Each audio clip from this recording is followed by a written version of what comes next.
फिर कोई दूसरी बात, आला हजरत की हम जब मिलाद होता था तो जब हुजूर की बात होती थी और जब कोई बीच में बोलता था तो आप फरमाते थे आपकी बात इतनी जरूरी है कि हुजूर की बात के बीच में कही जाए। समझ रहे हैं? लिहाजा जो लोग खड़े होकर सुनना चाहते हैं वो ऐसी सुनते रहें, कोई बात नहीं, हमसे उनसे कोई हमें एतराज नहीं है, मगर चूंकि बैठेंगे तो ज्यादा अच्छा लगेगा। और वो जो दूर खड़े हैं वो लोग, उनसे भी गुजारिश करता हूं कि जो अभी अंदर नहीं आए उनसे गुजारिश करता हूं। वैसे मैं ये बात कहता नहीं हूं, मगर आपको शायद आपको इस बात का पता भी होगा कि अभी आप जिनसे शेर सुन रहे थे इनका नाम है आसिफ रजा सैफी। आप इनका नाम सुना है आपने? कितने लोग जानते हैं आसिफ भाई को? जरा हाथ रख के बताइए। माशाल्लाह जानते हैं। वो शब्बीर बरकाती आ रहे हैं, आप लोग बैठे रहे आराम से, कोई खड़ा नहीं होगा, आप बैठे रहे आराम से।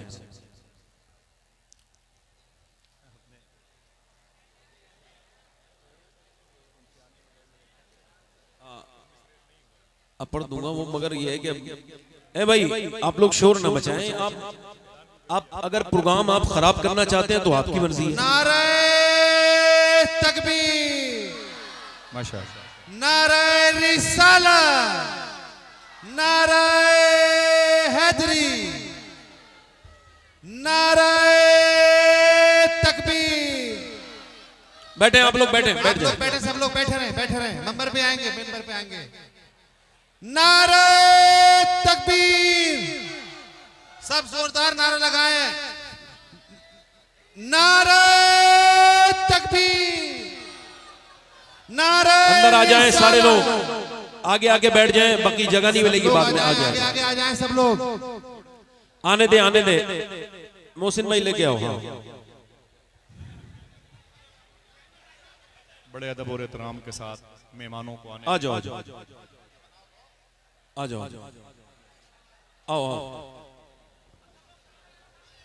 शब्बीर भाई,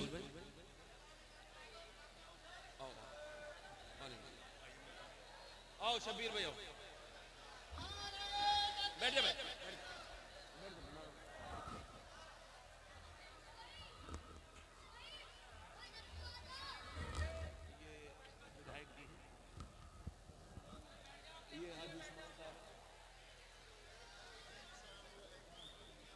बस अब महफिल मुकम्मल हो गई। मेरे हिसाब से आप लोग, अगर आप लोग मेहरबानी करें तो आप प्रोग्राम होने दें। ये अपने मोबाइलों को आप बराए करम थोड़ा सा, अब इंसान अपने ऊपर कंट्रोल करे ना करे, मोबाइल के ऊपर कंट्रोल करना जरूरी है उसका। कहां गए शब्बीर भाई? शब्बीर, हाँ ठीक है। अब आप लोग चाहते हैं प्रोग्राम हो, अब आप लोग सामने से भाई जरा हटे, मेहरबानी करें।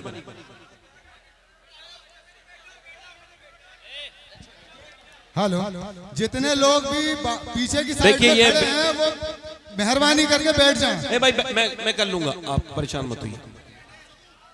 मैं आप लोगों को कहता हूं भाई, आप लोग जो उधर खड़े हैं, आपको अल्लाह रसूल का वास्ता बैठ जाए। आप लोग खड़े रहें, कोई बात नहीं, खड़े रहें। आप लोग ज्यादा दिक्कत कर रहे हैं, थोड़ा सा बोलने देंगे नहीं? आप लोग कुछ बोलने देंगे भाई? नहीं। अब ये मैं जितने लोग मोबाइल वगैरह से बना रहे हैं इनसे गुजारिश करता हूं, अब बराए करम आप लोग अपने मोबाइलों को पास रखें, कुछ सुन लें भाई। बस ठीक है। ये शब्बीर बरकाती हैं, ये माशाल्लाह इनकी निस्बत हिंदुस्तान में मशहूर है सैयदना बिलाल से।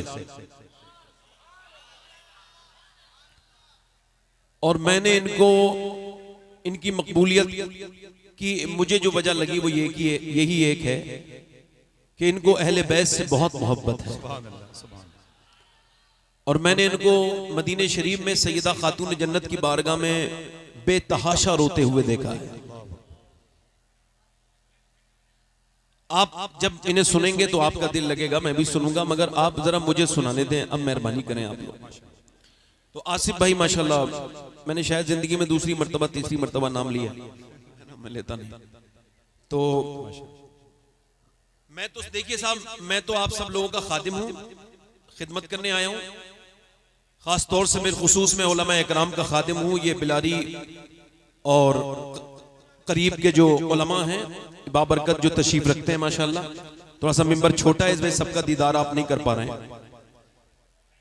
तो जरा दोनों हाथ उठा के बताएं लब्बैक या हुसैन। दोनों हाथ उठा के लब्बैक या हुसैन। माशाल्लाह, ये इमाम हुसैन की महफिल है और हुसैन की महफिल में कोई आता नहीं जब तक हुसैन उसको बुलाते नहीं हैं? जब तक हुसैन उसको बुलाते नहीं। सैयदना शेख मुहियुद्दीन अब्दुल कादिर जीलानी फरमाते हैं कोई ये ना कहे कि वो मुझसे मोहब्बत करता है, फरमाते हैं वो कौन होता है मोहब्बत करने वाला? पहले अब्दुल कादिर मोहब्बत करता है, वो बाद में मोहब्बत करता है। और ये पूरी महफिल गौस पाक के हवाले है। और इमाम या गौस, और ये माशाल्लाह हम सुन्नियों की महफिल है, आला हजरत वालों की महफिल है माशाल्लाह। अल्लाह ताला हम सबको सलामत रखे, इस महफिल को सलामत रखे, मसलके आला हजरत को अल्लाह सलामत रखे। मैं अर्ज करता हूं थोड़ी देर में आप ठीक हो जाएंगे। मुझे थोड़ा बहुत हल्का फुल्का एक्सपीरियंस है लोगों को ठीक करने का। मैं डांट नहीं रहा हूं इस वजह से कि मेरा ये गुस्से वाला पहलू ना खुल जाए आप पर, मगर ये जरूर है कि आप लोग जरा थोड़ा सा आराम से इत्मीनान से रहें। तो ये इमाम हुसैन की महफिल है। अब ये समझ के तकरीर सुनिए आप कि ये जिंदगी की आखिरी तकरीर है, इसके बाद आपने कोई तकरीर नहीं सुननी है। और अगर आप ऐसा नहीं करेंगे तो ये तकरीर आपके लिए, ये प्रोग्राम आपके लिए कोई फायदे का नहीं होगा। क्यों?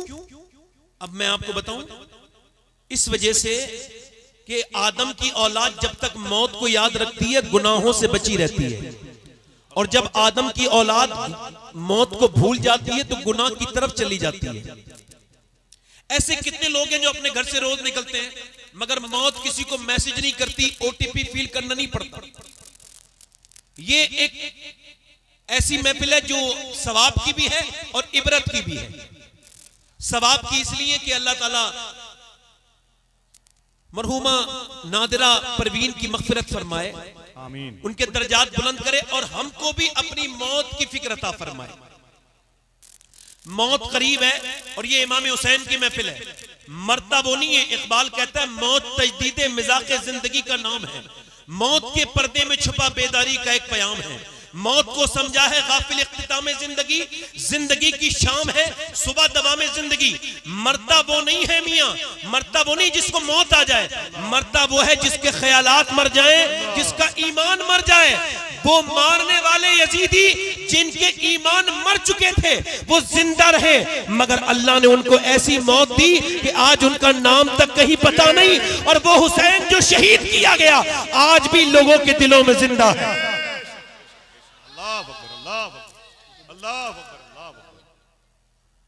बस मैं 2-3 शेर मैंने कहे थे, ये आसिफ भाई आप मैंने ये 2-3 शेर कहे थे, ये 4-5 शेर 8 मुहर्रम को, यानी अभी मेरे ये अशार जो है इनकी उम्र कम है मगर मर्तबा इस वजह से बड़ा है, उम्र से कोई लेना देना नहीं कि ये किसी और की शान में नहीं, इमाम हुसैन की शान में। वैसे भी बुजुर्गी अकल से आती है, उम्र से नहीं आती। अगर ये शेर 2-3 पढ़ता हूं सुनेंगे आप लोग, उसके बाद तकरीर करूंगा। दोनों हाथ उठा के बरा, दोनों हाथ उठा के लब्बैक या हुसैन पढ़ता हूं 2-3 शेर। दीने मुहम्मदी का उजाला हुसैन है,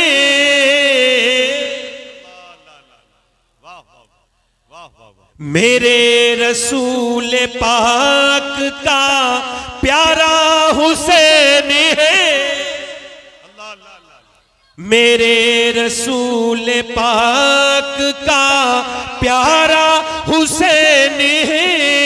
और जिसने कुचल के रख दिया तख्ते यजीद को, जिसने कुचल के रख दिया तख्ते यजीद को, शेरे खुदा के घर का वो बेटा हुसैन है। जोर से बोलो, शेरे खुदा के घर का वो बोलो बेटा हुसैन।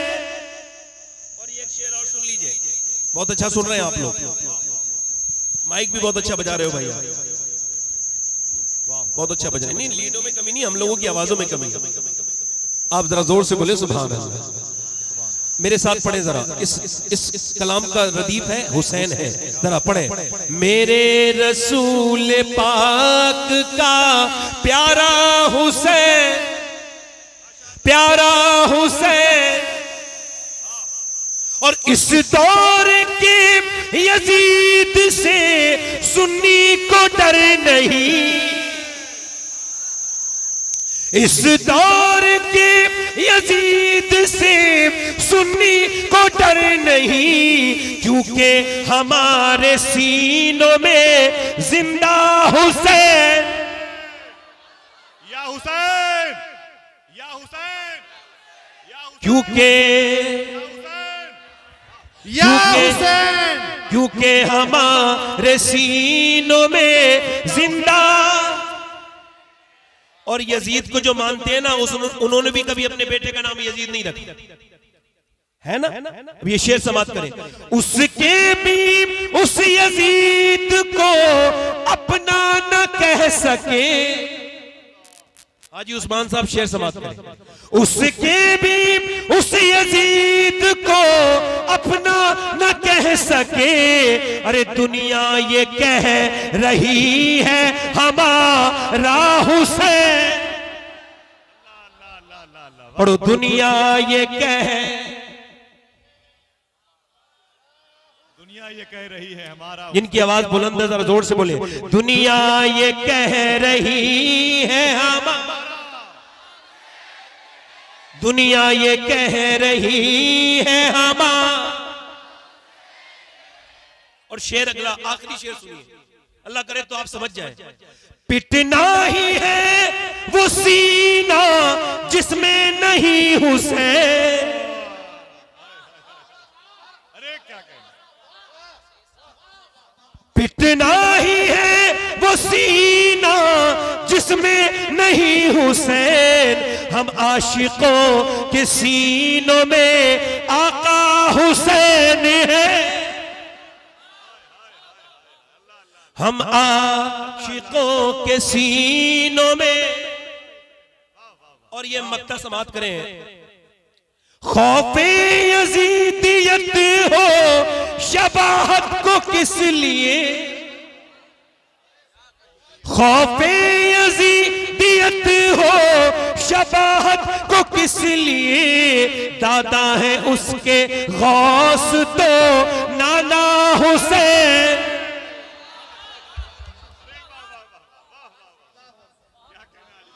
नारे तकबीर, यजीद हल्का सा बात बढ़ाए, नारे रिसालत, ट्रेबल बढ़ाए, ट्रेबल बढ़ाए, ट्रेबल। यजीद बनते हैं लोग आज भी कोशिश से, और हुसैन बनते नहीं, खुदा बनाता है। कोई अगर ये कहे कि एकदम हुसैन बन गया तो जल्दबाजी होगी। हुसैन एकदम वजूद में नहीं आता। इंग्लिश में मैं तकरीर शुरू कर रहा हूं अपनी। इंग्लिश में एक फिलॉसफी है, उसको कहते हैं कंपाउंडिंग इफेक्ट, यानी चीजों के हल्के हल्के होने के बाद उसका रिजल्ट आ जाना। जैसे आप क्या समझते हैं, कोई एकदम इंजीनियर बनेगा? नहीं, उसकी पूरी जिंदगी उसके पीछे लगी हुई होती है। कोई अगर ये समझे कि एकदम कोई मास्टर बन सकता है, नहीं बन सकता। एकदम इंजीनियर बन सकता है, नहीं बन सकता। कोई एकदम एमएलए बन जाएगा, ऐसा नहीं है, नहीं हो सकता। कोई एकदम एमपी बन जाए, ऐसा नहीं हो सकता। उसकी पूरी जिंदगी उसके पीछे लगी हुई है। आप इस बात को गौर करें। बैठे बैठे आप लोग, बेटे देखो, थोड़ी देर के लिए इंसान के बच्चे बनो, थोड़ी देर के लिए। ए इधर देखो, थोड़ी देर के लिए इंसान के बच्चे बनो, थोड़ी देर के लिए। थोड़ा समझ, सब सब्र करो, सब्र थोड़ा भाई। बैठ जाओ, थोड़ा सा सुन लो। इधर देखो, सुन लो। मैं बहुत जल्दी अपने घर वालों को भी नहीं मिलता हूं, सुन लो, मुझे सुना रहा हूं, सुन लो। आपकी खिदमत करने आया हूं, खादिम हूं आपका, तो थोड़ी झाड़ू लगाने दो अपने दिलों पर मुझे। एक दो मतलब ये, इसको और मैं हल्का समझा दूं आपको, एक दो गुटके खाने से अगर कैंसर होता तो कौन खाता? एक लंबी मेहनत करनी पड़ती है 20-25 साल, फिर कहीं जाकर के इंसान के मुंह में कीड़े पड़ते हैं, उसको कैंसर होता है। डॉक्टर कहता है कि अब आपका खेल खत्म हो गया, अब आपका गुटखा जो है ना आपकी जान ले लेगा। वो कहता है मैं गुटखा छोड़ दूंगा। वो कहते हैं अब तो दुनिया छोड़ने का वक्त है, अब आप गुटखा क्या छोड़ेंगे? एक दो सिगरेट पीने से बंदे को जो है ना एकदम अटैक नहीं पड़ता, 20-25 साल चैन स्मोकर बनना पड़ता है, फिर कहीं जाकर के इंसान को जो है ना वो इंसान को जो है वो ये उसके दिल का दौरा पड़ता है, उसको अटैक आता है। ऐसे ही कोई भी चीज एकदम नहीं होती, एकदम किसी का पेट बाहर नहीं आता, लंबी चिकनी चीजें खानी पड़ती है, लगातार बहुत दिन में खाना पड़ता है, बहुत दिनों में जाकर के इंसान की हैयत बदलती है, उसका पेट बाहर को आता है, ना सेहत एकदम खराब होती है, ना तबीयत एकदम खराब होती है। कोई एकदम ये कहे कि कोई एकदम बरेली में ताजुश शरिया बन गया, नहीं नहीं, एकदम कोई अख्तर रजा ताजुश शरिया नहीं बना। पहले उसने 15 साल हुजूर मुफ्ती आजम हिंद की खिदमत में जो रहा है, उसने मुफ्ती आजम की दरवाजे पर जारोबकशी की है, उसने मुफ्ती आजम की नजर का फैज पाया है, पहले उसने मुफ्ती आजम की नजर से वो मुस्तफीद हुआ है, फिर कहीं जाकर के दुनिया ने उसको ताजुश शरिया कहा है। खुद ताजुश शरिया कहते हैं मुफ्ती आजम का जर्रा क्या बना अख्तर रजा, महफिल अंजुम में अख्तर दूसरा मिलता नहीं, यानी जब मुफ्ती आजम की नजर पड़ती है तो अख्तर रजा बनता है, और जब आला हजरत की नजर पड़ती है तो बंदा मुफ्ती आजम बनता है। और सुनिए, जब नजर पड़ती है बाबा फरीदुद्दीन गंजे शकर की और एक लंबी तरबियत होती है, एक लंबा मुजाहिदा, तब कोई जाकर के अलाउद्दीन अलिया मसाबिर कलियरी बनता है, और एकदम कोई निजामुद्दीन महबूब इलाही नहीं बनता। पहले बाबा फरीद उसको संवारते हैं, उसको संवारते हैं, उसको बनाते हैं, उसको सिखाते हैं, तब कोई जाके निजामुद्दीन महबूब इलाही बनता है।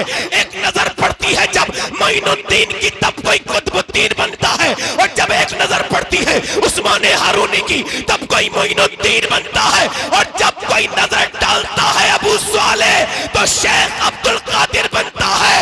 और सुनो, जब अली नजर डालता है और नबी अपनी गोद में उठाता है और फातिमा दूध पिलाती है, तब कहीं जाके हुसैन बनता है।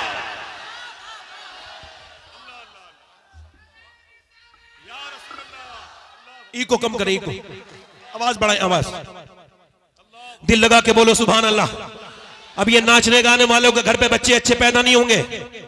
ये जो नाचते गाते हैं, ये जो औरतें, ये जो ड्रामे देख रही है, जिनके घरों में सिर्फ ये फिल्में हैं, ड्रामे हैं, गाने हैं, बाजे, सीरियल देखने वाली औरतों के यहाँ पे अच्छे बच्चे पैदा नहीं होंगे। जैसा बाप वैसा बच्चा। हुजूर फरमाते हर बेटा अपने बाप का आईना है, जैसा बाप है वैसा ही बच्चा है। हर आदमी के अंदर विरासत अपने बाप के लिए भी है, हर आदमी विरासत लेके चल रहा है। अच्छा मैं आपको बताऊं, अभी हार्वर्ड ने रिसर्च किया, ये बच्चे पागल कौन पैदा होते हैं? पागल यानी मां के पेट से ही पागल। ये कौन बच्चे हैं? इन पर रिसर्च हुआ और रिसर्च चला 27 साल। फिर उन्होंने बताया कि जब मां के पेट में बच्चा होता है 80% बच्चे ये मेंटली डिस्टर्ब इस वजह से पैदा होते हैं कि जब मां के पेट में थे तो इसके शौहर ने इसको मारा।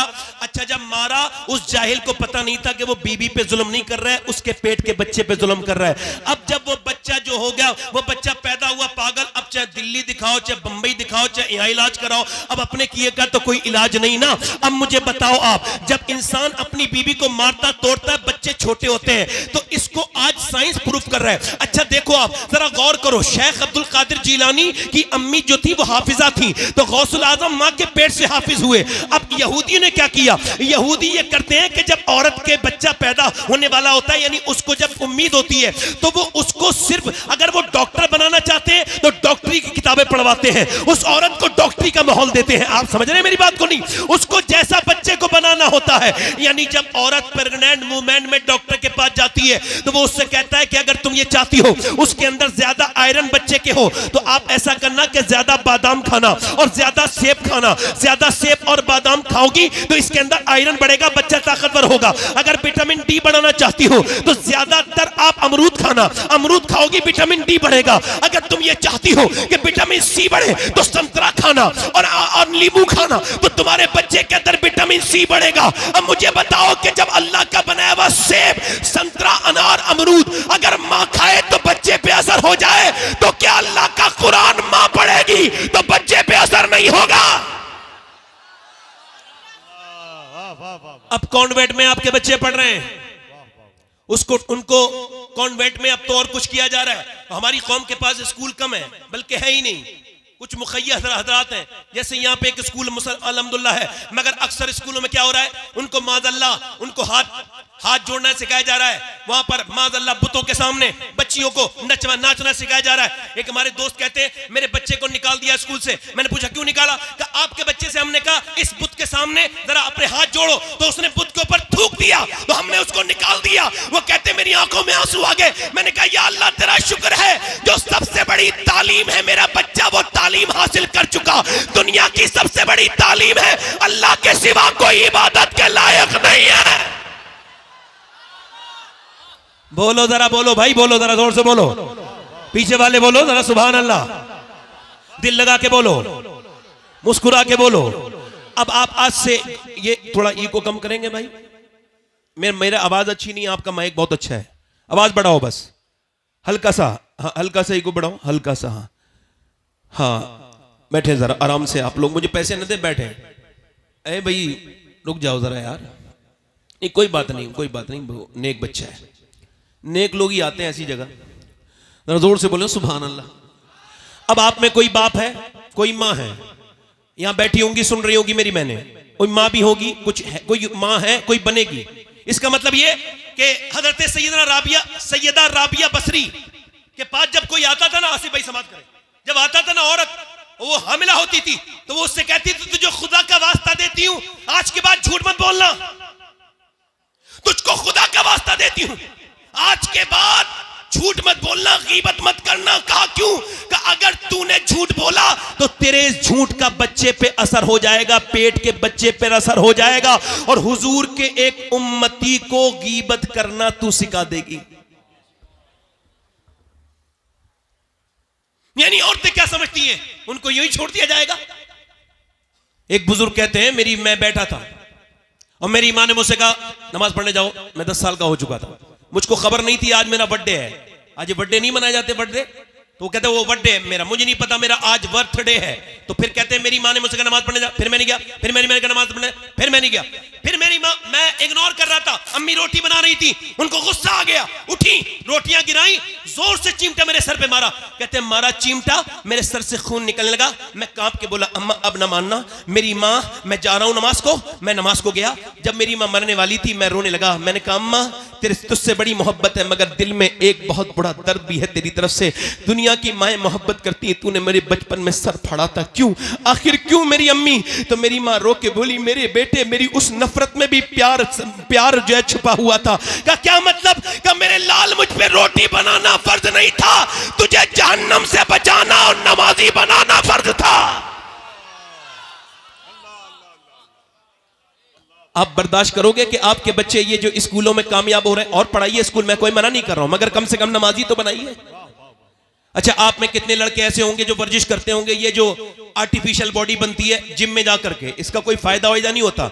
ये इतने बाज लोग तो इतने वो खा लेते हैं इसमें प्रोटीन की चीजें कि मर तक जाते हैं, वो जल्दीबाजी में जल्दी बॉडी बनाना चाहते हैं। ये अजीब से लोग नहीं लगते आपको? अच्छी खासा अल्लाह ने बनाया है तो ये ऐसे करके टाइट होकर चलते हैं अजीब किस्म से। अच्छा जब ये छोड़ देते हैं तो फिर इनकी जिस्म भी वहीं आ जाता है। सुन्नत ये है जिस्म के मामले में, हुजूर की सुन्नत ये है कि सरकार का पेट कभी बाहर नहीं आया, हुजूर का पेट बिल्कुल सीने के बराबर था, ये सुन्नत है। अच्छा ये जब अपनी वर्जिश छोड़ देते हैं तो फिर ये वैसे हो भी जाते हैं। मौला अली से किसी ने पूछा आपसे बड़ा पहलवान तो दुनिया में कोई नहीं, आप कैसी वर्जिश करते हैं? जरा जोर से तो बोलो सुभान अल्लाह। आप कैसी वर्जिश करते हैं? फरमाया मैं कोई वर्जिश नहीं करता। अच्छा औरतें भी अब आजकल सुबह को जाती है टहलने के लिए, मैं इससे कोई इख्तलाफ नहीं कर रहा हूं, मगर एक सवाल कर रहा हूं। ये सब दानिश्वर लोग बैठे हैं और एक सवाल पूछ रहा हूं। एक औरत सुबह उठी है, उसने बच्चों को तैयार किया है, नाश्ता बनाया है, फिर बच्चों को रुखसत किया है और नाश्ते के बर्तन धोए हैं, फिर दोपहर में भी खाना बनाया है, फिर दोपहर के बर्तन धोए हैं, फिर कपड़े धोए हैं, फिर शाम में उसने खाना बनाया, फिर नमाज भी पढ़ी है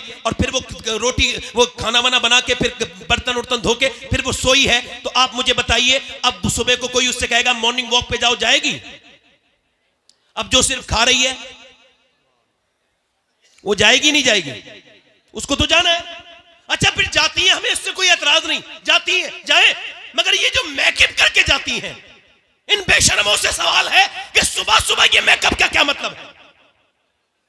मगर ये वर्जिशें अपनी जगह, मगर मर्दों के लिए भी वर्जिश बता रहा हूं और औरतों के लिए भी वर्जिश बता रहा हूं। मौला अली से पूछा कितने बड़े पहलवान है आपको पता है? बद्र के मैदान में। कहां पर? बद्र के मैदान में 313 मुसलमान और उधर थे 1000। जब उन्हें बांध के उनको मारा तो उनमें से 70 मारे गए। कितने मारे गए बोलो? पूरा मजमा बोलो कितने? 70। और 70 में से 312 लोगों ने मिलके मारे 35 और अकेले अली ने मारे 35। अल्लाह अल्लाह अल्लाह। बोलो भैया बोलो।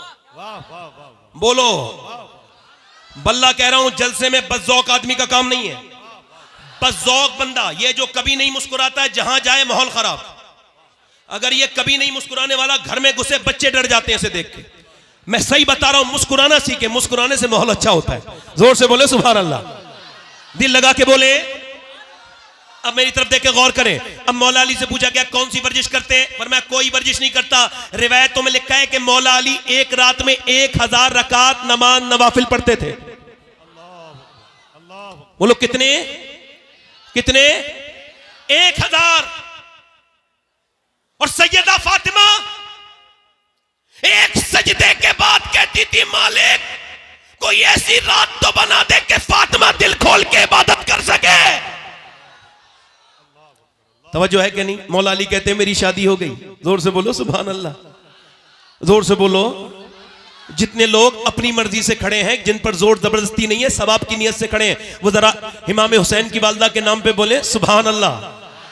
और जितने लोग मजबूरी में आए हैं, उस मजबूरी को खत्म करने के लिए, ईमान की पुख्तगी के लिए बोले या रसूल अल्लाह। आप महफिल में आए हैं तो महफिल के हो जाइए, छोड़ जाइए आप कौन हैं। यहां कोई मर्तबे नहीं है, हम सब बराबर।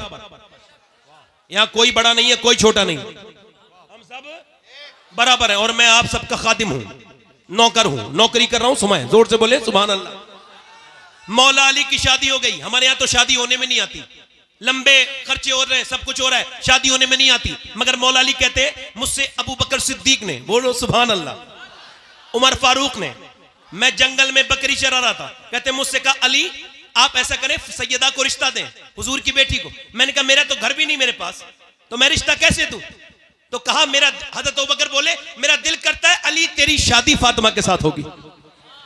कहते मौला अली मैं गया हुजूर की बारगाह में, ऐसे बैठ गया।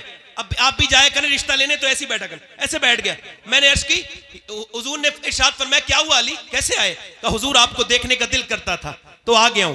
फरमाया अच्छा तो अच्छा ये बात तो ठीक है, मगर जो तेरे दिल में है ना अली वो भी बता दे, क्या बात लेके आया है? तो कहते हैं मौला अली मैं रोने लगा। मैंने कहा हुजूर आपने मुझे मेरे बाप से लेके पाला था, अली आपका गुलाम है, आपका नौकर है, आपने बाप की जगह पाला, आपने तालीम दी, एक मेहरबानी और कर दीजिए, अपनी बेटी का रिश्ता मुझे दे दीजिए। कहते हुजूर खामोश हो गए। मैं डरने लगा कहीं हुजूर मना ना कर दे, मगर सरकार फिर मुस्कुराए और कहा अली तुझे मुबारक हो, मैं जिब्राइल का इंतजार कर रहा था, अल्लाह ने अभी जिब्राइल को भेजा है और फरमाया है कि फातिमा की शादी अली के साथ कर दी जाए, यही अल्लाह की मर्जी है, यही अल्लाह की, जोर से बोलो यही अल्लाह की, यही अल्लाह की। मौला अली कहते हैं मेरी शादी हो गई। मैं एक दिन अपनी बीबी के पास गया, मेरी बीबी थोड़ी परेशान थी। आपकी बीबियां परेशान हुआ करें तो उनसे लड़ाई न लड़ा करो। कैसे मुंह बनाए बैठी है, क्या हो गया? नहीं, आपके लिए सुन्नत यह है कि हुजूर की सुन्नत यह है कि जब अम्मी आयशा रूठ जाती थी तो हुजूर मना लेते थे, है ना? वैसे भी थानेदार के पास जलील होने से बेहतर है कि बीबी के सामने ही 2-3 बातें ऐसी कर लो जिसमें कमरे में जलालत महसूस हो। कोई तवज्जो है मेरी बात की नहीं? बेहतरीन मियां बीबी वो है, ये मजाक नहीं कर रहा हूं मैं आपसे, बेहतरीन मियां बीबी वो है जो बात कर लेते हैं आपस में। क्या कर लेते हैं बोलो? क्या कर लेते हैं बोलो? बात कर लेते हैं। मौला अली कहते हैं मैंने पूछा क्या हुआ है फातिमा? कहने लगी मेरे बच्चे बड़े बीमार हैं, ठीक नहीं हो रहे, मां को फिक्र है। बाप ने क्या कहा? चलो फातिमा हम दुआ करते हैं। फातिमा बोली अगर आप कहें तो मैं रोजे की मन्नत मांग लूं। का बिल्कुल, आज के बाद जितनी औरतें हैं यहां भागती हैं, वहां भागती हैं, कभी उसके पास कभी उसके पास, मैं उनसे कहता हूं कहीं जाने की जरूरत नहीं, बस एक ही तरीका है और वो भी तरीका अपने घर से नहीं, सैयदा फातिमा के घर से बता रहा हूं। जब कोई परेशानी आए तो कहीं जाने की जरूरत नहीं, 3 रोजे की मन्नत मांग लो। पूरा मजमा बोलो, जरा अकीदे मजबूत करो, जोर से बोलो। अल्लाह तुम्हें सलामत रखे, किसी के मोहताज ना हो, अल्लाह करे तुम कभी। दोनों हाथ उठा के बोलो सुभान अल्लाह। अल्लाह तुम्हें किसी का मोहताज ना करे। अपनी बीवियों को, अपनी बहनों को यह समझाना कि हम ये सुन के आए हैं कि जब हसन हुसैन बीमार हुए थे तो मौला अली ने हाथ उठाए थे और कहा था, ऐ अल्लाह मेरे बच्चों को शिफा दे दे, ऐ अल्लाह मेरे बच्चों को शिफा दे दे। मुझे बताओ कि दुआ करने वाला अली हो और आमीन कहने वाली फातिमा हो। आमीन कहने वाली, जोर से बोलो, आमीन कहने वाली सैयदा हो। और दुआ किसके लिए हो रही है? जन्नती जवानों के सरदार के लिए हो रही है। अल्लाह करे आप पहुंच गए, मुझे जहां पहुंचाना था आप वहां पहुंच गए। थोड़ा सा मुझे तेज बोलना पड़ा मगर आप पहुंच गए। दिल लगा के बोले सुभान अल्लाह, मुस्कुरा के बोले। अब मौला अली कहते हमने दुआ की, ऐ अल्लाह हमारे बच्चों को शिफा दे दे, ऐ अल्लाह हमारे बच्चों को शिफा दे दे। याद रखो तुम मुसलमान हो, तुम अकेले नहीं हो। जब कभी परेशान हो जाओ दोनों हाथ उठा लिया करो और कभी कभी सजदे किया करो, रोया करो अल्लाह के सामने। मैं कहता हूं उन नमाजियों पर मेरा जुमला जरा नोट करिएगा। अल्लाह की तरफ से ये जुमला आपको बयान कर रहा हूं मेरे रब के फजल से। वो नमाजी कैसा नमाजी है जो फर्ज तो अदा कर रहा है मगर नमाज की बड़ी वाली सुन्नत उससे अदा नहीं हुई। यानी वो नमाज में गया मगर नमाज की सबसे बड़ी सुन्नत यह है कि मेरे नबी की आंख के आंसू निकला करते थे सजदे में। वो कैसा नमाजी है जिसने सजदे में रोना नहीं सीखा? वो कैसा नमाजी है जो अल्लाह के सामने रोना नहीं सीखा? वो कैसा नमाजी है? मैं उससे पूछता हूं कभी तेरी आंख से आंसू निकला? मौला अली दुआ कर रहे हैं, अल्लाह का फजल हुआ दोनों बच्चे ठीक हो गए। अब सुबह को सहरी के लिए उठा दिया गया है, रोजा रख रहे हैं अहले बैत। जरा गौर तो करो, हम तो इतनी सहरी खाते हैं माज़अल्लाह कि पूरे दिन डकारें आती रहती है। कुछ लोग तो इतनी ठूस ठूस के खाते हैं ऐसा लगता है कि ये आज के बाद कयामत के दिन ही खाएंगे, अब ये खाएंगे ही नहीं। शाम तक इतना खाते हैं। वो रोजा क्या रोजा है जिसमें एहसास ना हो? वो रोजा क्या रोजा है जिसमें दर्द ना हो? वो रोजा क्या रोजा है जिसमें रोजा रखने वाले को ना पता चले कि मैं रोजा रख रहा हूं? रोजा तो अहले बैत ने रखा है कि सुबह फजर में उठे हैं और सुबह फजर में उठने के बाद दुआ कर रहे हैं, ऐ अल्लाह हमारे बच्चों को शिफा अता कर दे। अब जब शिफा अता हो गई तो अब सहरी की जा रही है। सहरी सैयदा ने काय से कराई है? ना खजूरें हैं ना जौ हैं, सिर्फ पानी है पानी। और पानी से सैयदा खातून जन्नत सलामुल्लाह ताला अलैहा ने हजरत मौला अली से पानी से सहरी करवाई। इमाम हसन ने सहरी कर ली, इमाम हुसैन ने सहरी कर ली, सैयदा पाक ने सहरी कर ली। अब जब रोजे का वक्त हुआ, अब सुबह जब दिन निकला तो मौला अली मजदूरी करने के लिए निकले। आज से बिलारी का कोई मुसलमान या आसपास का कोई मुसलमान आज के बाद मजदूरी करने निकले तो सर झुका के ना निकले, वो शर्मा के ना निकले, वो अपना मुंह छिपा के ना निकले, वरना फख्र से निकले और आवाज लगाता हुआ निकले, लोगों मैं मजदूरी करने जा रहा हूं और ये नबी की भी सुन्नत है, अली की भी सुन्नत है।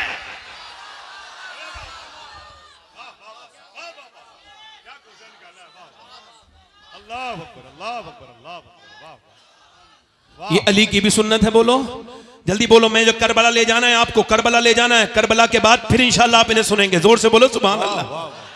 मैं बोलता रहूं, मर्जी है आपकी कि नहीं है? जरा दोनों हाथ उठा के बोलो सुभान अल्लाह। आज के बाद कोई मजदूर का बेटा ना शर्माए ये कहते हुए कि मेरा बाप मजदूर है। बिल्कुल शर्माने की जरूरत नहीं। अगर आपका भाई रक्षा चलाता है फख्र से कहो कि मेरे भाई ने मुझे हराम का नहीं खिलाया, हलाल का खिलाया है। जरा दिल लगा के बोलो सुभान अल्लाह। सैयदा पाक ने सही मौला अली मजदूरी करने के लिए निकले, पूरे दिन मजदूरी करके शाम को आए हैं और आकर के सैयदा पाक को दे दिया है खाना, वो दे दिया जो। अब जो नबी की बेटी ने, मेरी बहनें सुन लें, मेरी बेटियां सुन लें, नबी की बेटी ने चक्की चलाना शुरू कर दी। चक्की चलाते चलाते चलाते चलाते, तवज्जो करना, मेरी तरफ तवज्जो करना। अशरफ अली थानवी ने लिखा है, ये देवबंदियों के मौलाना है, उन्होंने कहा है, वो कहते उसने भी लिखा है मतलब इस बात को, हालांकि हमारे उलमा ने भी लिखा है कि मौला अली एक पांव रखते थे काय पे घोड़े के रकाब पर, और घोड़े पे बैठने से पहले मौला अली का एक कुरान पूरा हो जाता था। समझ में आई? जो समझ में आए वो करामत नहीं होती, जो समझ में ना आए वही होती है। तवज्जो है कि नहीं? तवज्जो है मेरी बात तरफ? नहीं दिल लग रहा है? जरा किन लोगों का दिल लग रहा है यार? फेसबुक पे दिल लगता है, हुजूर की बातों में दिल नहीं लग रहा। इंस्टाग्राम 3-3 घंटे चल जाता है और उंगली ऐसे चलती रहती है। बिल्कुल ये क्या है? ये बेवकूफी है। ये डोपामाइन अटैक कर रहा है आपके ऊपर। ये आपके अंदर जो ये क्या समझ रहे हैं बीमारी है, ये भी इसका इलाज होगा कुछ दिनों के बाद। आप देख लेना 10 साल के बाद मोबाइल के मरीजों का इलाज डॉक्टर किया करेंगे। लिख लो इस बात को, ये बीमारी है। तवज्जो है मेरी तरफ? नहीं आपकी? अब मेरी तरफ तवज्जो करो, जरा गौर करो, मेरी तरफ तवज्जो करो। मैं क्या कर रहा था? मौला अली फरमाते हैं, मौला अली अपने घर में सैयदा पाक ने फिर चक्की चलाई। इतनी अच्छी बात से सुभान अल्लाह नहीं बोलेंगे। चक्की चलाई और चक्की चलाने के बाद मैं गुजारिश करता हूं कि बैठे आप लोग, मुझे पैसे न दें, मैं थोड़ा डिस्टर्ब होता हूं पैसे लेने में। बैठ जाए, पैसे न दें, आप बस सुन लें, यही आपका इनाम है। वल्लाह अगर आप मुझे ठीक से सुन लेंगे ना तो यही इनाम है आपका, पैसा कोई न दें। हाँ, गुजारिश कर रहा हूं, बैठे रहें आराम से। जब शब्बीर भाई का नंबर आएगा दीजिएगा, है ना। मैं ऐसा नहीं कि मुझे तलब नहीं है, मगर नहीं ये है कि ये इस वक्त जो बात हो रही है बहुत जरूरी है। चूंकि एक हदीस शरीफ आला हज़रत ने उस हदीस को कोट किया है, फरमाते हैं कि जो नजराने को मना करेगा, हुजूर की हदीस है, जो नजराने को मना करेगा एक दिन भीख भी मांगेगा तो भीख भी नहीं मिलेगी। तो मैं मना नहीं कर रहा हूं, आप किसी दूसरी सूरत से कर सकते हैं, मगर फिलहाल मेरी तकरीर पर असर हो रहा है। बैठे आराम से, मैं अपनी बातों से अलग हट रहा हूं। मैं कहीं और हूं, आप यहीं हैं, मैं अभी मदीने में हूं। मैं मदीने में उस चक्की के आसपास हूं जिस चक्की ने पूरी दुनिया को पाला है। ये चक्की सैयदा की चल रही है, जमाना जितना लंगर खा रहा है। सैयदा ने चक्की चलाई, चक्की चलाने के बाद इंतजार हो रहा है। हसन हुसैन दोनों रोजे से हैं, सैयदा पाक रोजे से हैं, मौला अली रोजे से हैं। अजान की आवाज आ जाए कि अजान दे दें, अजान बिलाल अजान पढ़ दें। कि कैसा दौर है ये, ऐसा दौर है, एक मस्जिद है मगर सारी चीजें लाजवाब हैं। यहाँ के नमाजी लाजवाब नमाजी, अबू बकर, उमर, उस्मान, अली, हुजैफा, तलहा, अब्दुर्रहमान, जोर से बोलो बिलाल। और मुअज्जिन बिलाल, और इमाम नबियों का इमाम, ना इमाम की तरह दूसरा इमाम कोई आया, ना मुक्तदियों की तरह मुक्तदी आए, और ना मुअज्जिन की तरह फिर ऐसा मुअज्जिन पैदा हुआ। ये कायनात का सबसे बड़ा मुसल्ला है। माशाअल्लाह, तवज्जो है कि नहीं। मौला अली ने इंतजार कर रहे हैं अजान की आवाज आ जाए। अब जरा ध्यान से सुनिएगा, ये खाना तैयार है, अजान की आवाज आ जाए, मगर अजान की आवाज आने से पहले एक मिस्कीन की आवाज आती है। आवाज में थोड़ा दर्द था। आवाज ये था कि नबी की बेटी, मैं मिस्कीन हूं, मेरे घर बच्चे, मैंने खाना नहीं खाया, मेरे बच्चों ने, वो भूखे हैं मेरे बच्चे, और मैं बड़ी उम्मीद से आया हूं, क्या आप मुझको कुछ दे सकती हैं। एक दिन की भूखी प्यासी नबी की बेटी ने सबसे पहले अपना हाथ बढ़ाया और सैयदा ने कहा, लो हसन मेरे बदले का, मेरे हिस्से का खाना दे के आओ।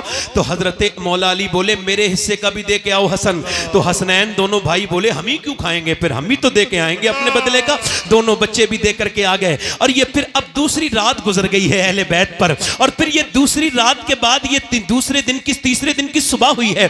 दूसरे दिन की सुबह में इन्होंने पानी से सहरी कर ली है। फिर मौला अली जो है वो मजदूरी करने के लिए गए हैं। एक तो अरब का हाई टेम्परेचर, उसमें मौला अली 2 दिन के रोजे से, उसके बाद अल्लाह अकबर दोपहर तक जो है वो इफ्तार करके, दोपहर तक मेहनत करके, मजदूरी करके शाम को लेके आए हैं। फिर नबी की 2 दिन की भूखी प्यासी बेटी ने फिर चक्की चलाई है, और चक्की चलाते चलाते नबी पाक सल्लल्लाहु ताला अलैहि वसल्लम की बेटी ने चक्की चलाने के बाद फिर रोटी बनाई है, और रोटी बनाने के बाद फिर इंतजार हो रहा है कि अजान की आवाज आ जाए। आज ये दूसरा रोजा है, अजान की आवाज आ जाए, मगर अजान की आवाज आने से पहले एक आवाज आती है, और बड़ी पुरदर्द आवाज है।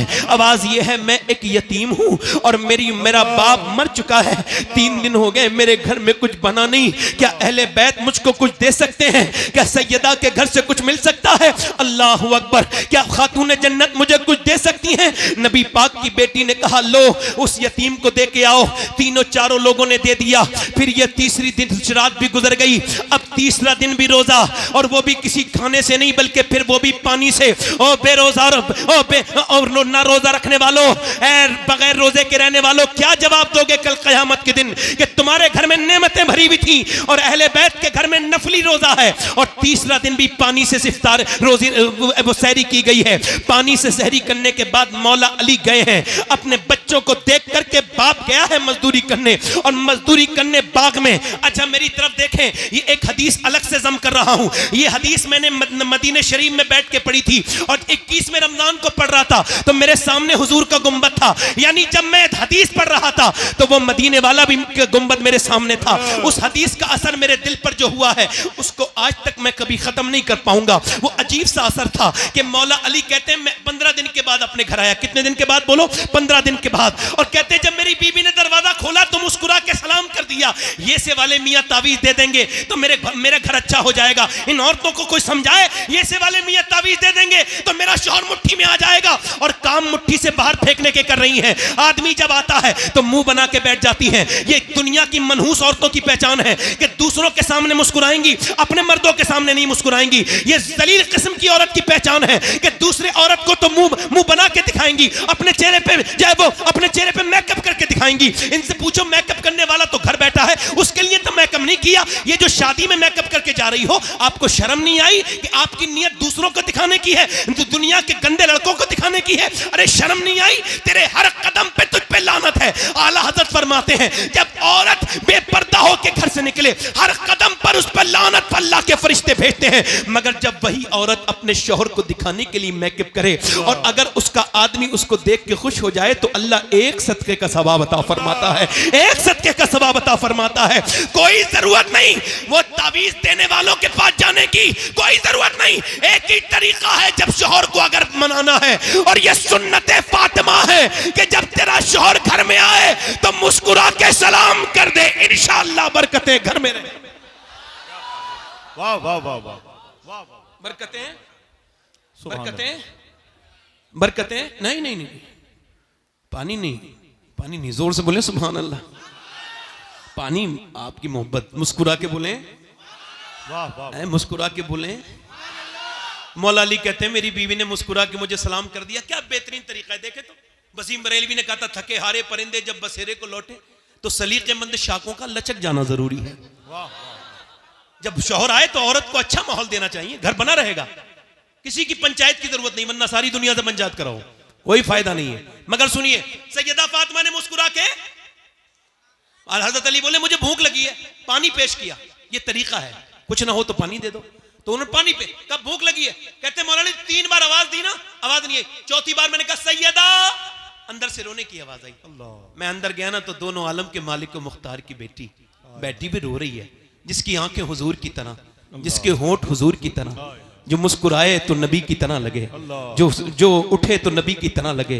अम्मी आयशा फरमाती फातिमा चलती थी तो ऐसा लगता था अल्लाह का रसूल चल रहा है, फातिमा बोलती थी तो ऐसा लगता था अल्लाह का रसूल बोल रहा है। मैंने कहा फातिमा आपको किस चीज ने रुलाया है? अब जरा अजीम बाप की अजीम बेटी की बात सुनिए। फरमाया मेरे सरताज मेरे अब्बा ने, मैं इस वजह से रो रही हूं कि आपको खाना नहीं दे पाई, इसका अफसोस है कि आप सफर से आए। कहा क्यों? कहा जब आप घर से गए थे कई दिन का फाका था, घर में आए हैं तो आज कई दिन का फाका है। हजरत अली कहते हैं आपने मुझे बताया क्यों नहीं? कहा मेरे अब्बा ने कहा था फातिमा अली से वो मत मांगना जो उनके पास मौजूद न हो। कहते हैं मैं बैठा था, फिर मैं रोने लगा और बहुत रोया, और फिर मैंने फातिमा को रोते देखा। मैंने पूछा क्यों रोती हैं? कहने लगी आप चले गए थे, मेरे अब्बा के घर में 16 दिन से चूल्हा नहीं जला है मेरे अब्बा के घर में। हजरत अली कहते हैं बच्चों की भूख अपनी जगह, मगर हुजूर को सुन के मैं बाग की तरफ गया और जाकर के मैंने बाग वाले से कहा कोई काम ले लो मुझसे। उसने कहा 1 डोल निकालोगे और पानी दोगे मेरे बाग को तो 1 खजूर दूंगा। कहते हैं 3 डोल निकाले, पसीने में भीग गया, मगर फिर हुजूर को याद किया, 17 डोल निकाले, बिल्कुल भीगा हुआ हूं पसीने से, और मेरे बच्चे भी भूखे, मैं भी खुद भी भूखा, मगर 1 खजूर चखी तक नहीं। ऐसे करके हुजूर की बारगाह में ले गया। हुजूर ये नजराना है, फरमाया अली तेरे बच्चे भूखे हैं, तेरी फातिमा भूखी है, तेरे हसन भूखे हैं, उनको नहीं दिया। मैंने कहा हुजूर हसन से ज्यादा, फातिमा से ज्यादा, हुसैन से ज्यादा अली आपसे मोहब्बत करता है मेरे आका। हुजूर ने दोनों हाथ उठा के दुआ की थी, ऐ अल्लाह मैं अपने अली से मोहब्बत करता हूं, तू भी मेरे अली से मोहब्बत कर। या अल्लाह मैं इससे, इसकी औलाद से राजी हूं, तू भी इससे राजी हो जा। फिर हुजूर मेरे घर गए, कि तेरे बच्चों के साथ खाऊंगा बैठकर। हुजूर ने खजूर की गुठली निकाली और फिर खजूर जब हसन के मुंह में दी तो हसन ने नाना को देख के रोना शुरू किया, हुसैन ने भी रोना शुरू किया। मेरे नबी ने दोनों को प्यार किया तो सैयदा रोने लगी। फरमाया ना मेरी बेटी फातिमा न रो, मेरी बिलाडली, ये मताउन दुनिया कलील, ये दुनिया छोटी है और ये दुनिया की रौनकें, दुनिया की लज्जतें आले मोहम्मद के लिए नहीं है, आले मोहम्मद के लिए दुनिया नहीं है मेरी बिटिया ना।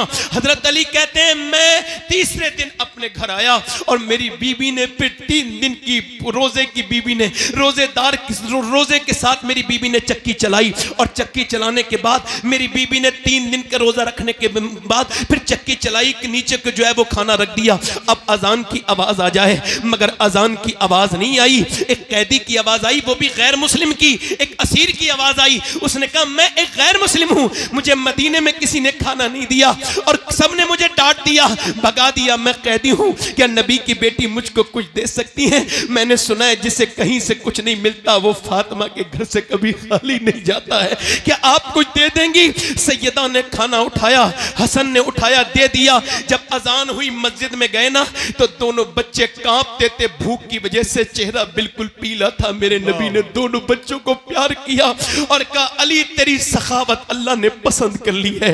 ऐ लोगों जरा सोचो तो हमने किस पैगंबर को भुला दिया है, किस रसूल को भुला दिया है, आज हम बिल्कुल भूल चुके हैं। जरा गौर तो करो, मेरे नबी ने फरमाया अली तेरी सखावत अल्लाह को पसंद आई, तेरी ज़ियाफत अल्लाह को पसंद आई। अल्लाह ने जिब्राइल को भेजा और फिर फरमाया वयुतइमून अत्वामा अला हुब्बिही मिस्कीना व यतीमा व असीरा, यानी खुद ना खाते हैं भूखों को खिला देते हैं। कैसे साबिर है मोहम्मद के घराने वाले। मगर मैंने अर्ज की थी ए सैयदा, ए तैयबा, ए ताहिरा, ए सैयदा फातिमा, ये बताएं आखिर आपने 3 दिन का रोजे क्यों रखे, 4 दिन का क्यों नहीं रखा, या 2 दिन का क्यों नहीं रखा?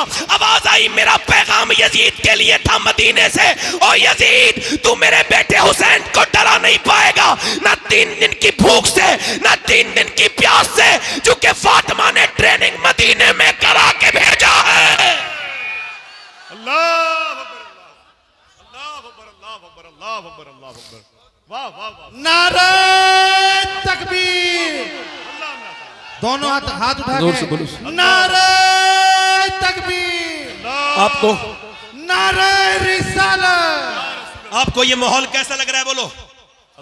ये माहौल सब गौस पाक का बनाया हुआ माहौल है, ये सब बड़े पीर ने बनाया है। वाह वाह वाह। तवज्जो करें हुसैन, अब सुनो, अब जरा एक तवज्जो करना। मौला अली कहते हैं मैंने अपनी बीवी फातिमा से पूछा, बोलो सुभान अल्लाह, मैंने पूछा फातिमा मैं कुरान पढ़ता हूं, तवज्जो करना हाजी उस्मान साहब, जरा आपकी तवज्जो इस अपने बात पर, यहां पे देखिए। मैंने पूछा फातिमा ये बताएं मैं जब कुरान पढ़ता हूं एक पांव रखता हूं घोड़े की रकाब पर और जीन पर बैठने से पहले मेरा कुरान मुकम्मल हो जाता है, ये आपके अब्बा की बरकत है, मगर आप बताएं आप कैसे कुरान पढ़ती हैं? तो सैयदा चक्की चला रही थी, मुस्कुरा के बोली मैं अपनी चक्की शुरू करती हूं, उसके अंदर दाने रखती हूं और एक राउंड, एक चक्कर मेरी चक्की का पूरा नहीं होता कि फातिमा का कुरान पूरा हो जाता है।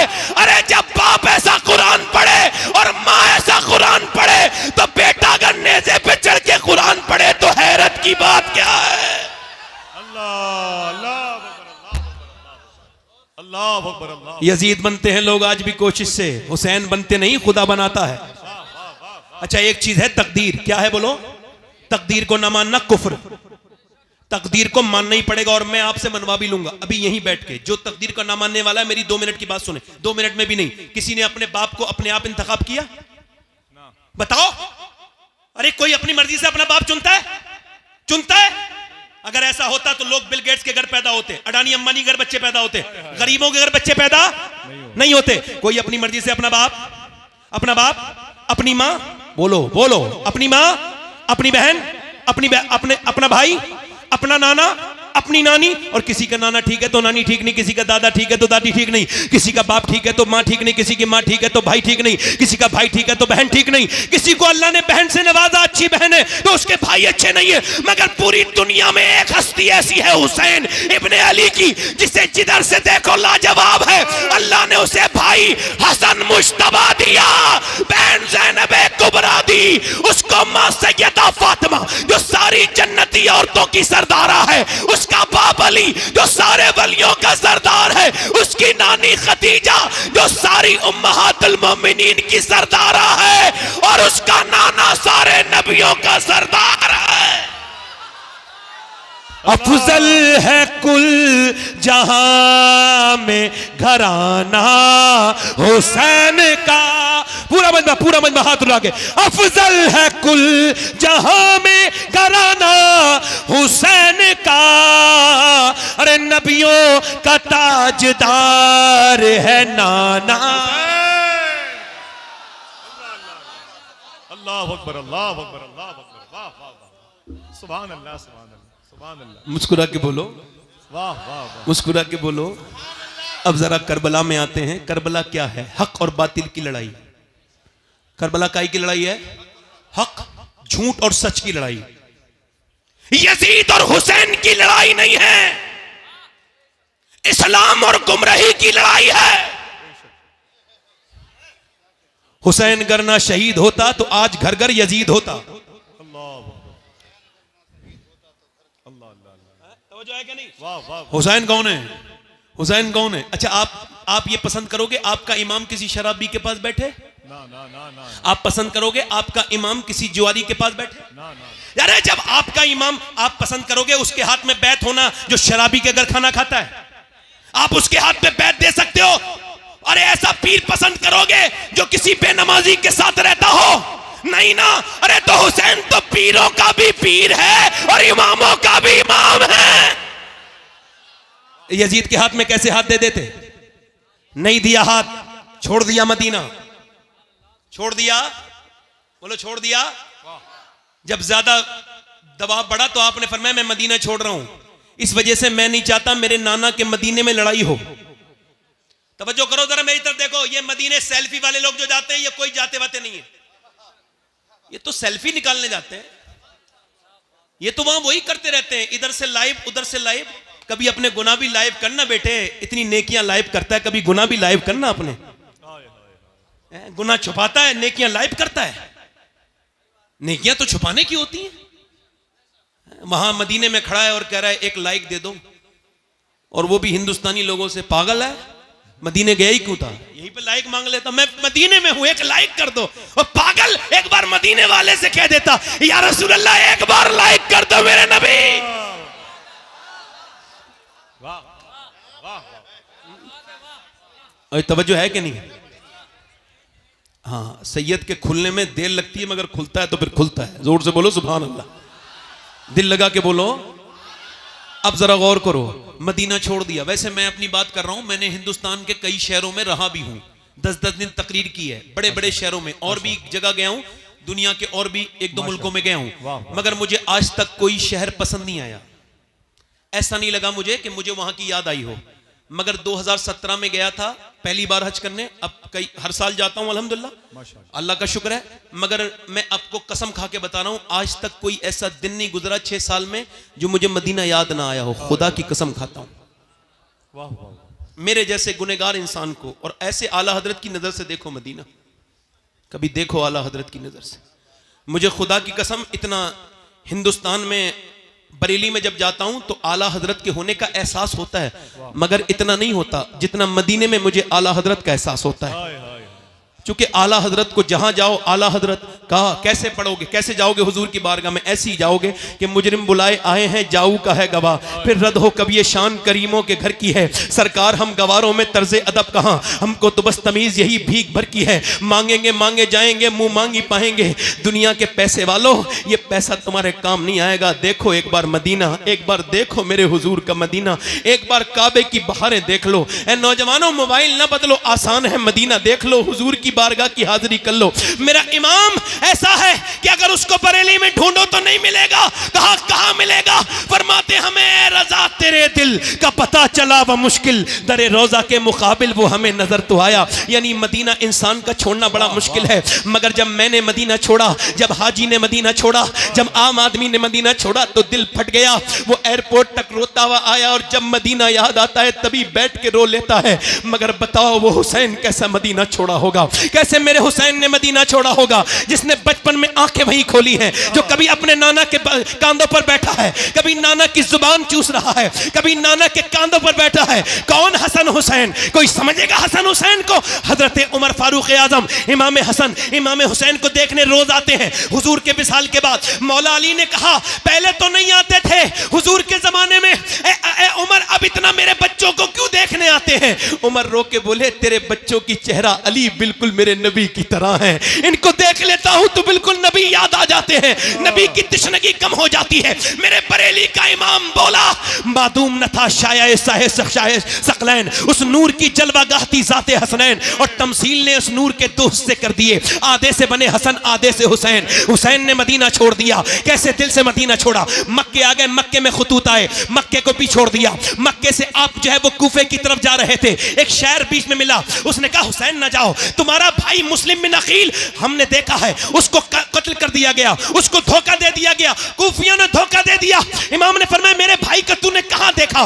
कहा हमने उसको देखा कि वो कूफे के चौराहे पे लटका हुआ है, आपका भाई। इमाम ने फरमाया अल्लाह तेरा शुक्र है कि मेरा भाई झुका नहीं मगर लटक गया। अल्लाह अकबर। फरमाया झुके हुए तो नहीं देखा ना। तवज्जो करना, थोड़ी देर की गुफ्तगू रह गई है मेरी, ध्यान से सुनना, और अगर आपने ध्यान दिया तो करबला पहुंच जाओगे। चूंकि मेरे इश्क मुझको ले चल तू ही जाने मदीना, करम ये मुझ पे किया है मेरे तसव्वुर ने कि आज खींच दी तस्वीरें यार आंखों में। ये करबला इमाम गए, मोहनदास करमचंद गांधी हिंदुस्तान के राष्ट्रपिता, और उनका फोटो उस पे आता है काय पे नोट पर। उनसे किसी ने पूछा ये आपका ये सूती कपड़ा है, ये आपकी धोती है, ये आपके कपड़े हैं, और ये आपके पास चरखा है, क्या इससे ब्रिटिश एम्पायर से लड़ेंगे? आपका दिमाग ठीक है? दिमाग तो ठीक है, इतनी बड़ी ताकत से लड़ेंगे? कहा मेरी हिम्मत नहीं होती थी। गांधी बोले, कहा फिर? मगर बोले जब मैंने करबला को पढ़ा और जब 72 शोहदा को पढ़ा तो मेरी हिम्मत हो गई। मैंने देख लिया कि 72 को मिटाने के लिए 22,000 आर्मी आई थी, मगर करबला के मैदान गवाही दे रहा है कि 22,000 का नामो निशान मिट गया, मगर 72 के खेमे आज भी करबला के मैदान में लगे हुए हैं। 72 के खेमे अब भी करबला के मैदान में। बोलो बोलो, करबला के मैदान में, करबला के मैदान में लगे हुए हैं। इमाम मेरा करबला गया है, इमाम कहता है मैं यजीद की बैत नहीं करूंगा, और फिर तकरीर करते हैं मुझे पहचानते नहीं, मैं हुसैन इब्न अली हूं, मुझे पहचानो, मैं नाना के कांधे पर बैठा था। जब कांधे पर बैठा था तो हजरत उमर ने कहा था कितना अच्छी सवारी है हुसैन तेरी, तो मेरे नाना ने कहा था उमर तूने सवारी तो देख ली मगर सवार भी तो देख कितना अच्छा है। मैं वही हुसैन हूं, आज मैं यहां पे खड़ा हूं। इमाम आ गए, तवज्जो करना थोड़ी देर, नौजवानों आपकी बहुत खास तवज्जो चाहता हूं, अल्लाह करे तो ये मजमा और ये महफिल मैं जहां चाहता हूं वहां पहुंच जाए। हुसैन इब्न अली हैं। अब आपने फरमाया जंग मैं नहीं करता, मुझे जाने दो, अब मैं किसी और मुल्क में चला जाऊंगा। रिवायतों में लिखा है, पूछा कहां, तो आपने फरमाया मैं हिंदुस्तान चला जाऊंगा। अल्लाह। मगर उनको क्या करना था? बेअत लेनी थी। बेअत का मतलब है बिक जाना। क्या मतलब? बेअत का मतलब बिक जाना। तो या तो किसी की नेकी को देख के बिक जाओ, वरना इमाम हुसैन कहते हैं दुनिया में कोई खजाना ऐसा नहीं बना जो हुजूर की औलाद को खरीद सके। आपने फरमाया मेरे जैसा यजीद की बेअत। उन्होंने कहा ठीक है, जंग शुरू। जंग। अब जब तलवारों की आवाज आ रही थी, एक औरत गुजर के जा रही थी। मेरी बहनें सुन ले, मेरी बेटियां, ये जो आज अपने बच्चों को कभी नमाज के लिए नहीं कहती, कभी नमाज के लिए नहीं कहती, सुने, औरत जा रही थी अपने बेटे की शादी की तैयारी करने। अब जब जा रही थी ना औरत, और जब वो औरत जा रही थी तो आवाज आई, तो उस औरत ने कहा देख क्या मेरे बेटे कैसी आवाजें आ रही, तलवार किसकी जंग हो रही है, देख तलवारें टकरानी आपस में। वो बच्चा आके रोने लगा, अम्मा मेरा दिल बड़ा दुखा है। क्या हुआ? कि मैंने वहां करबला में एक इतना खूबसूरत इंसान देखा, मेरी आंखों ने इतना अच्छा नहीं इंसान नहीं, न उसकी आंखों की तरह आंखें थी, न उसके लहजे की तरह। कहा अच्छा, मैंने पूछा कौन है? कहा ये हुसैन इब्न अली है, इन पर बड़ा जुल्म हो रहा है। तो कहता है मेरी माँ, मेरा दिल फट गया। माँ रो के बोली मेरे लाल, फातिमा का घर लुट रहा हो और मैं अपने बेटे का घर बसाऊं, मेरा दिल गवारा नहीं करता। मैंने आज तक तुझसे कभी तुझसे मैंने अपने दूध का बदला नहीं मांगा, आज मांगती हूं, ऐसा कर तू मेरे बेटे हुसैन पे कुर्बान हो जा। बेटा बोला अम्मी अगर तू ना भी कहती मैं फिर भी हुसैन पे कुर्बान होने का इरादा रखता था। जवान बेटा गया, मैं माँ पहुंची, इमाम ने फरमाया तेरे बुढ़ापे का सहारा ले जा। लगी मुझे बुढ़ापे का नहीं, कयामत का सहारा चाहिए हुसैन, मुझे करामत का सहारा चाहिए, बुढ़ापा तो मेरा गुजर जाएगा। इमाम ने फरमाया ठीक है। अब जब उसका बेटा चला तो इमाम की तरफ उसकी माँ आंखों से आंसू ला के बोली हुसैन मेरे बेटे को जब नवाजो तो उसकी माँ को भी नवाजना कयामत के दिन। मेरे इमाम ने फरमाया ठीक है। जब बेटा गया जवान तो बूढ़ी ने ऐसे करके अपनी झोली फैलाई, ऐ अल्लाह मेरे बेटे की शहादत कबूल कर ले, मेरे लाल की ऐ अल्लाह कबूल कर ले। उधर जब इसकी दुआ पूरी नहीं हुई है, ये गर्दन कटी उसकी और आकर के गिर गई झोली में। मां ने उसके बाल पकड़े और उठा करके सर को फेंका यजीदियों में और कहा जो चीज हम अल्लाह की राह में दे देते हैं वापस नहीं लेते, वापस नहीं लेते। अब इमाम के हजरत अली, मैं मुख्तसर कर रहा हूं, शॉर्ट में करबला बयान कर रहा हूं, आखिर में हजरत कासिम गए। कासिम कौन है? इमाम हसन के बेटे। जब वो गए तो एक हाथ में तलवार है और कुर्ता है, सिर्फ कोई जंगी सामान नहीं है, कोई खुद नहीं पहने हुआ है, कोई प्रोटेक्शन का सामान नहीं है, ऐसे ही जा रहे हैं। मगर शेर का पोता था, जाके बोले है कोई जो मेरा मुकाबला करे? अरे 22,000 से जो भूखा प्यासा मुकाबला तलब करे, अली का ही तो पोता हो सकता है। अर्जक नाम के पहलवान ने कहा, शिमर ने कहा अर्जक जा, अर्जक जरा जा, अर्जक जा लड़। अर्जक बोला तेरा दिमाग ठीक है शिमर, मैं 500 लोगों से लड़ता हूं, इससे अकेले लड़ लूंगा? दुनिया मेरी क्या कहेगी? तू तो करेंगे लोग, बच्चे से लड़ाऊं? मेरा बेटा जाके इसकी गर्दन काट लाएगा। उसने कहा ठीक है ट्राई कर ले। उसका बेटा आया ना जवान, आने में टाइम लगा, मरने में टाइम नहीं लगा। वाह वाह वाह। फिर दूसरा भेजा, मर गया। तीसरा भेजा, मर गया। चौथा भेजा, कट गया। 5वीं बार खुद आया, बोले मुझे ना, मेरा नाम तूने सुना है कि नहीं सुना है? कासिम, मैं हूं अर्जक, 500 लोगों से लड़ता हूं। हजरत कासिम बोले मैंने तेरा नाम नहीं सुना, मगर तूने मेरे दादा अली का नाम जरूर सुना होगा। और मैं आ जा। और वो जब आया आपने फरमाया तेरा दिमाग खराब, तेरे होश खराब हो गए, तेरा बच्चे का मर गया, तू तेरे घोड़े की जीन तक खुली हुई है। उसने नीचे गर्दन की ना ऐसी तलवार मारी, गर्दन ओ दूर जाके गिरी। आवाज आई अली का वो घर है जिस घर का हर एक बच्चा जहां पैदा हुआ शेरे खुदा मालूम होता है। अल्लाह। इमाम कासिम, अच्छा अब 22,000 लोग जब तीर चलाएंगे एक आदमी पर तो क्या होगा? शहीद हो गए। अब जब शहीद हुए ना तो और लाशों को इमाम उठा के लाए थे, तवज्जो करना मेरे इमाम पर, जब उठा के लाए थे और लाशों को तो गोद में उठा के लाए थे, मगर इनके लिए आपने नीचे को कपड़ा रखा और फिर टुकड़े उठा उठा के सर पांव अपने भतीजे के गठरी बांधी और फिर लेकर के आए। और फिर इमाम ने ना अपने छोटे बेटे की, बड़े बेटे के पास गए, वो भी शहीद जब होने गए हजरत अली अकबर, तो देखा आंखों में आंसू थे। इमाम ने फरमाया मेरे अली अकबर, किसी शहीद की आंखों में आंसू नहीं देखे, मेरे बेटे तेरी आंखों में आंसू क्यों हैं? तो बेटा रो के बोला अब्बा मेरे बाद आप अकेले रह जाओगे। 18 साल का। इमाम ने कहा नहीं नहीं, तेरी दादी तुझे जन्नत में देखना चाहती है, इंतजार कर रही है, तेरे नाना जा तेरा इंतजार कर रहे हैं। इमाम अपने बेटे को उठाया, जो जवान बेटे की मैयत पे न रोया वो हुसैन। इमाम फिर वापस आए, 6 महीने के बच्चे की कब्र बनाई है बस अली असगर की, और करबला में कोई कब्र नहीं बनाई आपने अपने हाथ से, एक ही कब्र बनाई। क्यों? क्योंकि बाद में घोड़े दौड़े थे, और अगर 6 महीने के बच्चे पे घोड़े दौड़ जाते ना तो अल्लाह उस कौम को बर्बाद कर देता। उलमा कहते हैं बर्बाद कर देता। इमाम ने अब मेरी आखिरी तकरीर का हिस्सा है, बड़े ध्यान से आपसे बड़ी अल्लाह रसूल का वास्ता देके कहता हूं, बड़े ध्यान से सुनिएगा। मेरे इमाम ने अपने नाना का जुब्बा पहन के और अमामा बांधा नाना का, और हाथ में जब साफा, हाथ में तलवार ली तो पीछे से 21-22 साल के बच्चे ने हाथ रख दिया। पीछे मुड़ के देखा हजरत ज़ैनुल आबिदीन थे। अब्बा मुझे छोड़ के जाओगे? तारीख क्या कहेगी कि जवान बेटा रहा और बाप को छोड़ के चला गया, बाप को जाने दिया। इमाम ने कहा नहीं नहीं मेरे बेटे, मेरा इम्तिहान खत्म हो रहा है, तेरा शुरू हो रहा है। तुझे तो मेरे अमानतें देता हूं, तू मेरा खलीफा है, मेरी अमानतों का अमीन, मेरी विरासतों का तू अमीन है, मैं तुझको देता हूं। मेरे ज़ैनुल आबिदीन, मेरी नस्ल तुझसे चलेगी, जा मेरे बेटे तेरा सब्र यहीं से शुरू होता है। इमाम ज़ैनुल आबिदीन को समझाया, फिर अपनी औरतों के पास गए और फरमाया ओ ज़ैनब, ओ उम्मे रबाब, ओ फातिमा, ओ शहरबानो, मैं जा रहा हूं, बस तुम सब्र करना, चीखना मत, चिल्लाना मत, रोना मत। अल्लाह अकबर। सैयदा ज़ैनब ने कहा किसके सहारे छोड़ के जा रहे हैं? कहने लगे जिसके सहारे इब्राहिम ने हाजरा को छोड़ा था, उसी के सहारे छोड़ के जा रहा हूं, बस उसी के छाड़े छोड़ के जा रहा हूं। इमाम चल दिए बरेली से।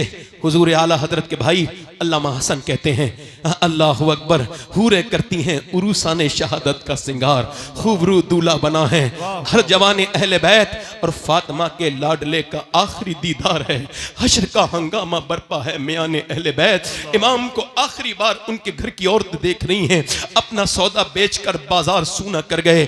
कौन सी बस्ती बसाई ताजराने अहले बैत। इमाम जब करबला में गए, तलवार आपने चलाई, आपकी तलवार से तो कोई मुकाबला नहीं कर सकता था। तीर मारे, पहला तीर जब सीने पे लगा, ओ नौजवानों इस तीर को तुम भी दिल पे लेके सुनो। इमाम ने घोड़ा वापस किया, खेमे में जाके बोले बहन रोई थी क्या ज़ैनब? कहा हाँ मेरे भाई, तुम मेरे भाई हो, मेरे माँ जाए हो, मेरे साथी हो, मेरे भाई, मैं बचपन से तुम्हारे साथ खेली, मगर अब जब तीर लगाए तो ज़ैनब को अफसोस तकलीफ हो गई, मैं बहन हूं। आखिर इमाम ने फरमाया ना मेरी बहन रो मत, जब मौर्रिख तारीख लिखेगा तो खाली हुसैन इब्ने अली की तारीख नहीं लिखी जाएगी, बल्कि ज़ैनब बिनते अली की भी तारीख लिखी जाएगी। दुनिया कहेगी कि ज़ैनब भी कोई थी। ऐ मेरी बहन, दुनिया में बहनें बहुत आई हैं, मगर तेरी तरह बहन कोई नहीं आएगी। तूने अपना घर दिया, अपने बच्चे दिए, तूने जितनी कुर्बानियां मेरे लिए दी, मेरी बहन आज हुसैन तुझे सलाम करता है, मगर बस थोड़ा सब्र कर ले। अभी सिर्फ एक मेरे तीर लगाए, और सुनना हदीस का बयान कर रहे हैं इमाम, अभी मेरे तीर लगाए, अभी तो मेरी लाश पर घोड़े दौड़ेंगे। देख मेरी बहन, औरत की आवाज औरत है, बाहर मत निकलना, बाहर मत निकलना। काश कि हमने शादियों में अपनी बहनों को दुपट्टा देके कहा होता, बहन सर पे दुपट्टा ओढ़ ले। इमाम ने तो सीने में तीर खा के इतनी लाशें उठा के भी बहन से कहा था, बहन आवाज बाहर नहीं जानी चाहिए। मेरी लाश पर जब घोड़े दौड़े तब बाहर को निकल के मत आना, ये तुम्हें जेब नहीं देता कि तुम बेपर्दा हो जाओ। हाय हाय, इतनी तेजी के साथ लड़कियां गैर मुस्लिमों के घरों में जा रही हैं, क्या हमको शर्म नहीं आती इस बात पर? क्यों? चूंकि हमारे दिलों से इस्लाम निकल गया, कुरान निकल गया, नबी का फरमान निकल गया। हम अपनी बहनों से नहीं कहते हम तो खुद बदकार हैं, बिगड़े हुए हैं, हमें अपनी बहनों से क्या मतलब। ओ मेरे भाइयों, ओ मेरी बहनों, मेरा इमाम कह रहा है मेरी बहन अभी मेरी लाश पर घोड़े दौड़ेंगे।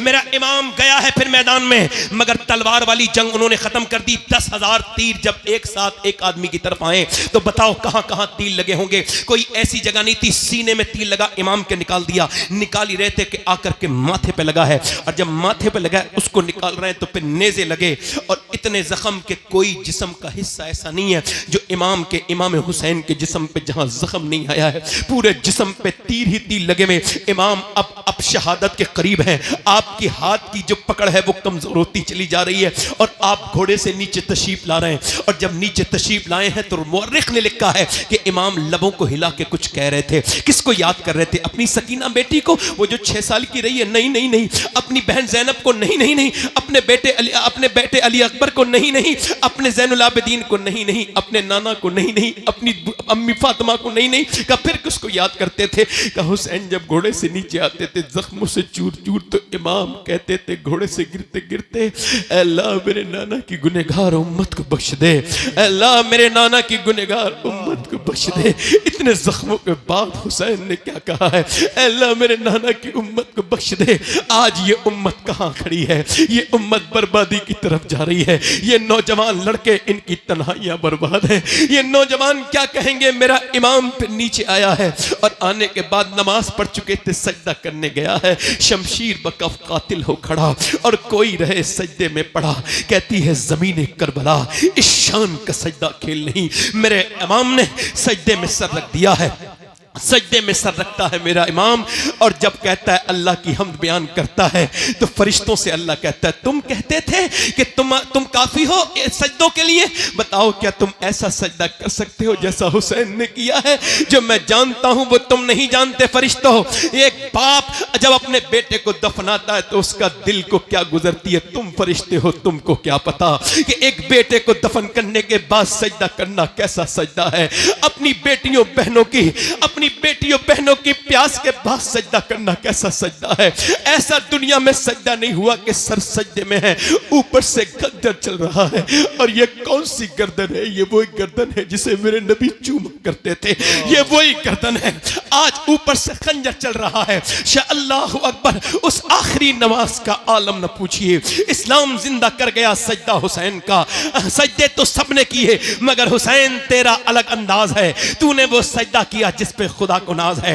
इमाम की गर्दन काट दी गई है, अब घोड़े दौड़ रहे हैं इमाम के ऊपर। मगर मैं उन औरतों को भी आओ सलाम कर दूं, अहले बैत की उन औरतों को सलाम कर दूं जिनकी तरबियत सैयदा फातिमा ने की है।